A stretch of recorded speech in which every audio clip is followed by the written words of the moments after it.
Halo sahabat, sebelumnya kami ucapkan hatur nuhun dan terima kasih banyak yang telah mendukung channel ini. Saya doakan semoga sukses selalu dan berlimpah rezekinya. Tanpa berlama-lama mari kita gaskan.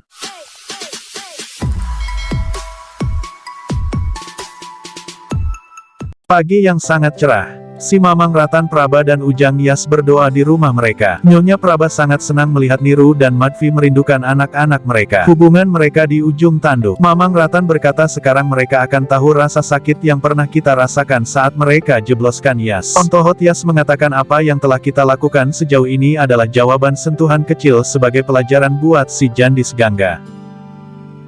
Saat itu Nenek akan menjenguk adiknya Nenek Santa. Dia sedang tidak sehat. Dia juga khawatir tentang Gangga. Dia masih di depan Sagar. Nenek berkata Sagar bisa saja kehilangan arah kapan saja. Seperti orang yang kesurupan. Pastikan semuanya tetap baik-baik saja. Nenek dan Madvi melihat Janvi tidur di sofa. Madvi dan Nenek bertanya tentang Sagar. Janvi bercerita bahwa Sagar masih belum pulang sampai saat ini. Mereka mendengar suara mobil. Sagar memarkir mobilnya dengan marah dan menabrakannya berulang kali. Jelas semua orang keluar untuk melihat apa yang terjadi di sana. Janvi bertanya pada Sagar, apakah kau sedang mabuk? Sagar menggeleng. Ia melihat Gangga dari jendela. Rikitiwu, hatinya terlihat hancur parah.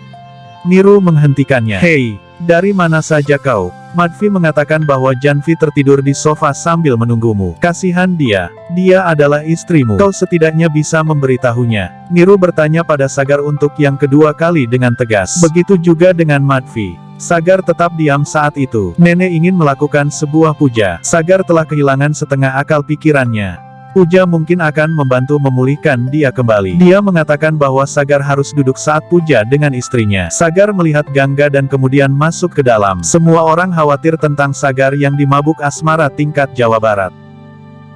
Gangga memikirkan kejadian tadi malam. Dia mengingat Bibi Suda yang pernah mencoba memotong rambutnya waktu kecil setelah dia kehilangan suaminya. Gangga lalu memotong rambutnya dengan marah dan rarungsing. Supriya memberitahunya untuk tidak melakukan hal tersebut. Sadarlah. Dia menghentikan Gangga. Apakah kau kehilangan kewarasanmu? Gangga menangis. Bagaimana caranya menghentikan Sagar? Dia menyakiti dirinya sendiri. Bagaimana cara menghentikannya untuk dekat denganku? Dia menarikku semakin dekat dengannya, semakin aku mencoba untuk menjauh semakin tak kuasa menolak. Apa yang harus aku lakukan? Aku akan membakar semua kenangan dan segala sesuatu yang menghubungkan dia denganku. Supriya melemparkan gunting itu menjauh. Gangga meminta untuk dibebaskan dari setiap hubungan yang mengikatnya dengan Sagar.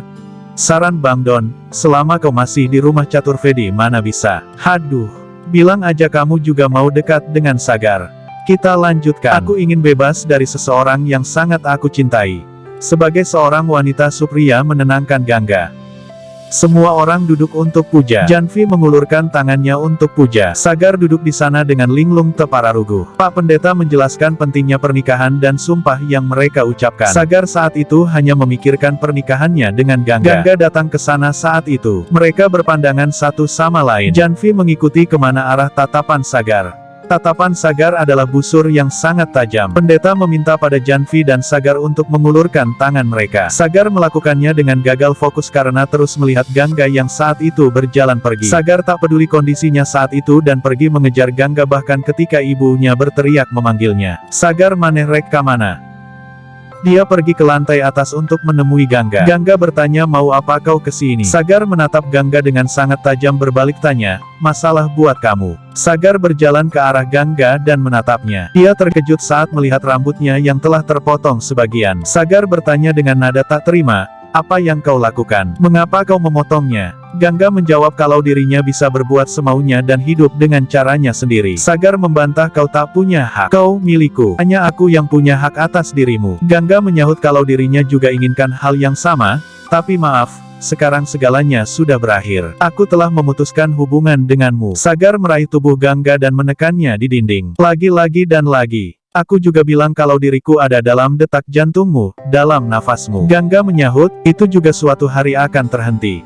Wow, Sagar mundur dengan tatapan terluka hatinya dan tidak percaya. Begitu besarkan kebencianmu padaku. Gangga menjawab, tidak, aku tidak membencimu karena kebencian akan lebih melahirkan kehancuran dan juga akan jadi belenggu. Aku ingin melupakan dirimu selamanya. Aku ingin pergi jauh dari cintamu. Bagai petir menyambar di siang bolong. Siapa kau? Kau bukan Gangga yang ku kenal yang dulu. Bagaimana bisa kau berubah dengan begitu drastis, begitu sehingga aku tak lagi bisa mengenalimu. Keadaan telah merubahku. Waktu telah merubah semua orang. Aku berubah. Kau juga harus berubah. Sagar memegang tangan Gangga dengan marah. Siapa kau hingga seenaknya menyuruh berubah dan melakukan sesuatu? Please, tolong dengarkan aku. Katakan sekali lagi, kalau ini hanya mimpi atau sebuah sandiwara. Kau melakukan semua ini hanya untuk membuatku bermasalah. Katakan sekali saja kalau kau masih mencintaiku.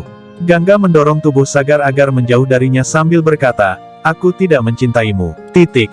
Dulu aku memang mencintaimu tapi kau mengabaikan aku. Lalu dengan hak apa sekarang kau datang padaku? Kau bahkan tak punya hak untuk menyentuhku. Sekarang kau tak punya hak lagi.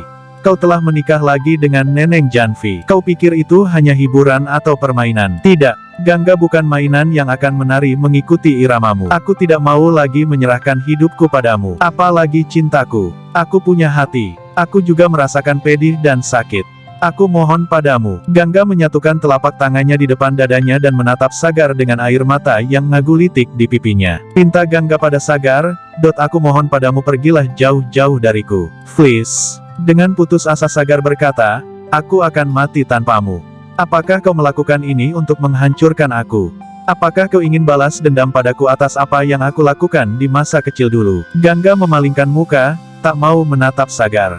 Sagar akhirnya mengalah. Dengan tatapan terluka dan putus asa dia berkata, baiklah kalau itu yang kau inginkan. Aku akan melakukan apa yang kau mau. Kau akan melihat bagaimana aku stres dan hancur di depan matamu. Aku tidak akan pernah datang ke hadapanmu lagi.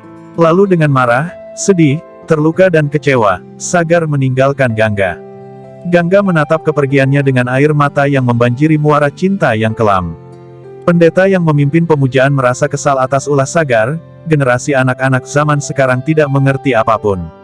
Ini tidak menghormati tradisi leluhur dan Tuhannya. Nenek tidak akan mengampuninya kalau dia ada di sini. Praba dan Ratan pura-pura bicara membela Sagar. Niru saat itu datang. Dia melihat semua orang berdiri dengan tegang. Dia bertanya, apakah pemujaan sudah selesai? Pendeta memberitahu Paniru kalau anaknya meninggalkan di tengah berjalannya pemujaan. Madvi ingin menjelaskan tapi tiba-tiba terdengar suara Sagar yang meminta maaf pada pendeta. Maafkan aku Pak Pendeta. Sagar kembali ke tengah upacara dan meminta maaf pada semua orang. Untung nenek tidak ada di sini, kalau tidak dia akan menarik telingaku dan menyebutnya dosa. Mari kita lanjutkan pemujaan ini untuk meringankan beban dosa. Semua orang asa terpercaya melihat kelakuannya yang drastis berubah cepat. Sagar meminta semua orang duduk untuk melakukan puja. Dirinya sendiri duduk di depan Havan bersama Janvi.